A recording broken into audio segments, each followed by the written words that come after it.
శ్రీరామనవమి విశిష్టత.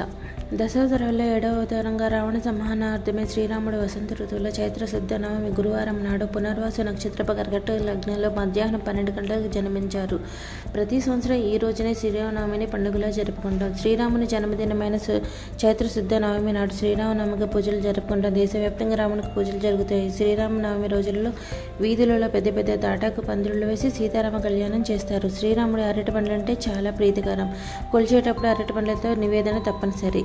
ఇళ్లలో కూడా యథావిధిగా రాముని పూజించి వడపప్పు పానక నైవేద్యం చేసి అందరికి పంచుతారు. అలాగే ఉత్సవాల భాగంగా అన్నదానం నిర్వహిస్తుంటారు. గ్రామాల్లో పేదదానిక భేదాలు లేకుండా రాములవారి ప్రసాదంగా స్వీకరించడం పరిపాటి.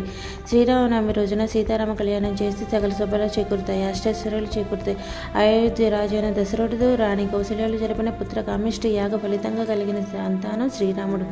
దశావతారాల్లో శ్రీరామవతారం ఒకటి. శ్రీరాముని జనన సమయంలో అప్పటికే రాక్షసుడైన రావణుడు భగవరాధులను మునులను దేవతలను ముప్పు దెబ్బలు పెట్టి లోకాలని అల్లకొల్లోలం చేస్తున్నాడు. రావణ సంహారం చేసి ధర్మాన్ని రక్షించాడు. మానవుడు ఎలా ఉండాలి, బంధాలను ఎలా గౌరవించాలి, కాపాడుకోవాలి అని ఆచరించి చూపించాడు శ్రీరామచంద్రుడు.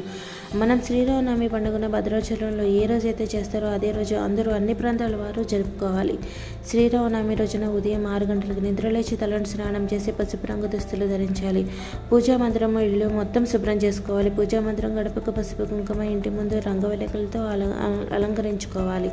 పూజకు ఉపయోగించే పటములను గంధము కుంకుమ పెట్టి సిద్ధంగా ఉంచుకోవాలి. శ్రీ సీతారామ లక్ష్మణ భరత శత్రువులతో కూడిన పటము లేదా శ్రీరాముని ప్రతిమను కానీ పూజకు ఉపయోగించవచ్చు. పూజకు సన్నజాజి తామరపూలు, నైవేద్యానికి పానకం, వడపప్పు, కమలకాయలు సిద్ధం చేసుకోవాలి. అలాగే పూజకు ముందు శ్రీరామ అష్టోత్తరం, శ్రీరామ స్తోత్రము, శ్రీరామష్టకము, శ్రీరామ సహస్రము, శ్రీమద్ర మాయణం వంటి సూత్రాలతో శ్రీరాముని స్తుతించాలి. ఇంకా శ్రీరామ పట్టాభిషేకం అనే అధ్యయనం పారాయణం చేయడం ద్వారా శుభ ఫలితాలు చేకూరుతాయి. శ్రీరామనవమి రోజున పానకం వడపప్పు ప్రాముఖ్యత ఉంటుంది. నవమి రోజున పానకం వడపప్పు తయారు చేసి మహాప్రసాదంగా స్వీకరిస్తారు. దీని వెనుక ప్రాకృతిక పరమార్థం లేకపోలేదు.